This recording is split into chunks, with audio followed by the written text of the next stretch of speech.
My name is Holly, and I have two kiddos, aged 10 and 6. Their names are Gavin and Asili.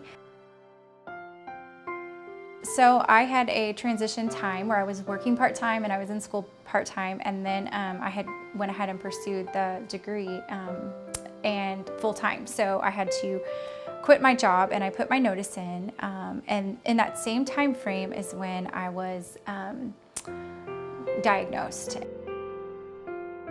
And how that happened was I had a professor and she made a side note in class. And she said, by the way, ladies, I had two women who came in and said, oh, I have this spot, it doesn't hurt, it doesn't move, but you know, and she encouraged both of those women to get checked out, and they both had breast cancer. And when she said that, it just made me think a little bit, and I remember feeling something, and so I went and talked to her about it. The biopsy was done in that time frame, and I was diagnosed within, I want to say like a week later. And I literally, I had just, given notice 2 weeks prior and was training the person in my job. And so it was a little bit hectic because I was in such a transition time. The call that threw me off guard the most was finding out that it was in my lymph nodes. And I just lost it because I felt so out of control. And then I'm like, thinking I'm 33 years old and I have these two children, and I just had so many unknowns. With my boy, I explained it to him a little bit, and I basically just said, you know what, there's good news and there's bad news. The bad news is mommy's got something really serious that, has to be treated, but the good news is the surgery, the treatments make it go away. I didn't know what was wrong, but I was kind of feeling like something was wrong. So because of my own fears, I didn't want them to think I was going to die.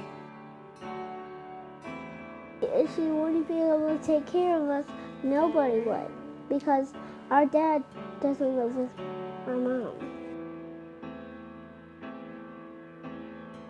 When I had found out that I had cancer, I was already going through a long, hard divorce.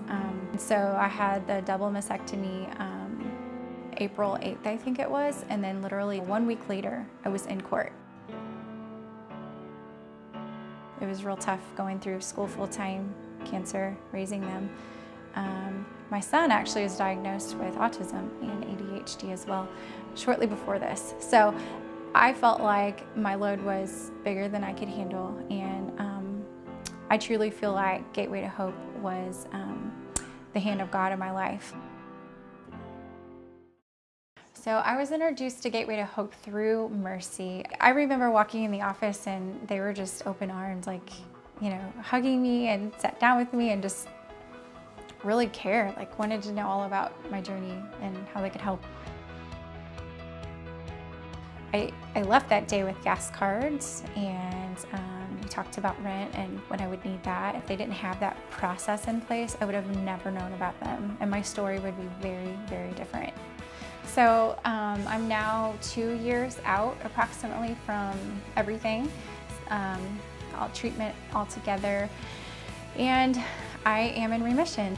We were able to move into our first home, which is just so great, and life is normal.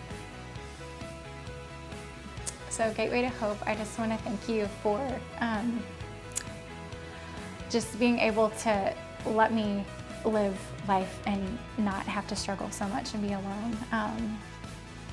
For anyone who's on the fence of supporting Gateway to Hope, please do so, because it's an incredible agency that I'm forever grateful for. So thank you, Gateway to Hope.